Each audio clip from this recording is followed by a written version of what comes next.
Today I'm going to be tackling the gun issue that has taken this country by storm. According to one archive, there have been 3,178 total deaths related to gun violence in 2018 so far, and that's only in March, and it's only as of today. Despite this horrifying number and the fact that I'm more liberal than not, I'm here today to discuss why I think gun prohibition would not only be ineffective, but could even do more harm than good, and why arming faculty members is the most practical option we have at the moment. Banning guns sounds like a no-brainer. No guns mean no more gun-related deaths, right? Unfortunately, it's too late for that. Guns are here, and they're here to stay, no matter what legislation decides. I know someone who had his gun permit revoked recently, and you know what he did? He went to his brother, asked him to borrow it, and he let him have it. As simple as that. I personally don't support guns. I never want to have my own, but at this point getting rid of them, it's just no longer feasible. We must take proactive measures rather than reactive by not only refining the access and permit process, but by arming responsible civilians in high-risk settings such as schools. There's no perfect solution to this issue, but there are ways in which we can improve the gun crisis in America. Never before in the history of America did school classify as a high-risk setting. Now parents have to fear sending their children to what is supposed to be a safe haven while they go to work.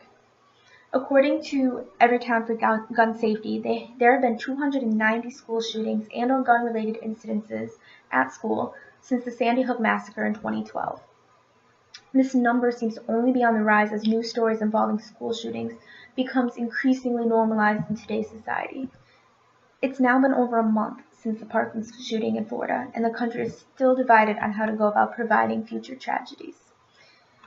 On one side, you have those who stand by our Constitution, guns are our right. On another, you have those who adamantly support the banning of all guns. Then you have those who simply want to make the current gun laws stricter. And then now, more recently, there's those who support arming teachers as a form of self-defense. So which solution is best? Before proposing what I think would be most efficient in tackling this crisis, I think it's important to get an understanding of how ingrained guns are to our society and how we stack up against other countries. According to BBC, there are approximately 270 million U.S. civilians who own guns, which ranks us at number 1 in the world. Since 1982, there have been 90 mass shootings in the U.S. These are defined as attacks that have 3 or more victims. And although mass shootings only account for a small portion of gun deaths, that doesn't take away the importance of tackling this issue. Suicide, homicide, and other gun-related deaths make up the majority, but like I said, mass shootings are something that should be avoidable. The 2 worst mass shootings in the U.S. both occurred within the past 2 years. Las Vegas, Nevada, that concert, and then the Orlando nightclub in Florida. 3 of the worst school shootings occurred in the past 10 years, one of which was at the Parkland school shooting that occurred last month, resulting in 17 fatalities, and the other which occurred at the Sandy Hook Elementary School, which resulted in the death of 20 children between the ages of 6 and 7 and 6 adult staff members. For all those specific examples I mentioned above, the military assault style weapons were used. These types of weapons had been restricted for some time, but up until in 2004, that ban was lifted.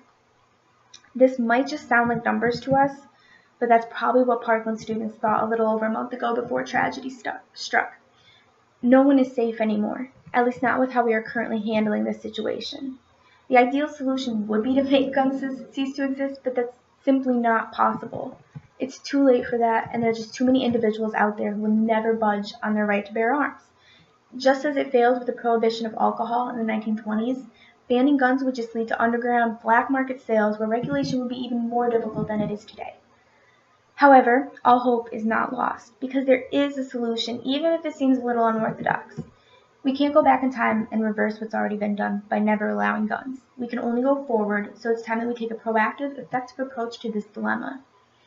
I fully support not only refining the current gun laws, but also the arming of school faculty. And I think you should too, not only as U.S. citizens, but as students and possibly eventual parents. Now, I don't think all faculty should be armed. Not only is that needless, but there are many teachers out there who shouldn't even be teachers, let alone armed teachers. I propose that a select few staff members in each school, depending on the student-faculty ratio, should be obligated to carry a handgun. The key here, though, is that no one will know who carries except for a certain designated administration, the security or officers on campus, and those faculty who are armed. Students cannot know who is a designated armed personnel, nor can any of the other staff members.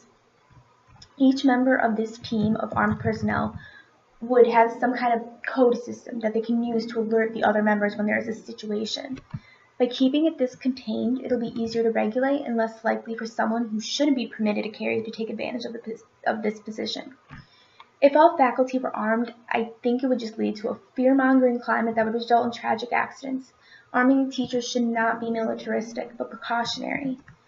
For instance, imagine you're considering robbing a house, or even just mugging a person walking along the street. Put yourself in that mindset.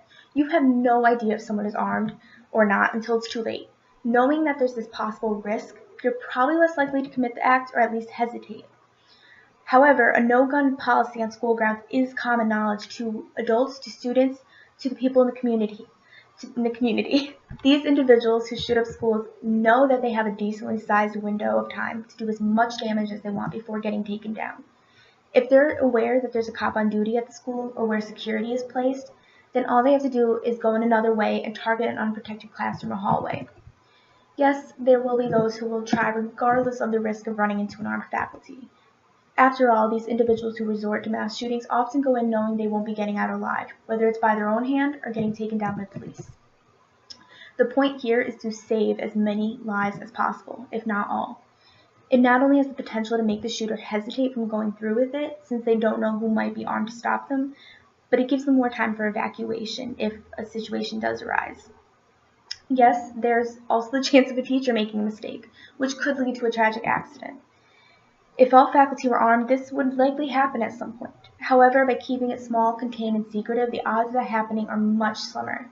Proper and consistent training should go a long way in preventing tragic accidents, much like in the police force.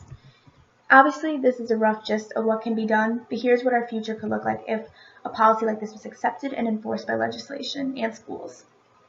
If there was this kind of controlled policy where some faculty are armed, I firmly believe there not only will be a decrease in school shootings as a whole, but in the unavoidable situations where there is a shooting, there will be far less casualties thanks to more immediate intervention. On the other hand, if it's decided that all faculty, or at least the majority, be armed, and everyone is aware of who is and who's not armed, it will likely only lead to tragic mistakes or give the shooter more preparation material, such as they'll know where to target, who to target, how to prevent being stopped. Not to mention, students should never have to fear the faculty. The point here is to make them feel safer, not more scared of going every day.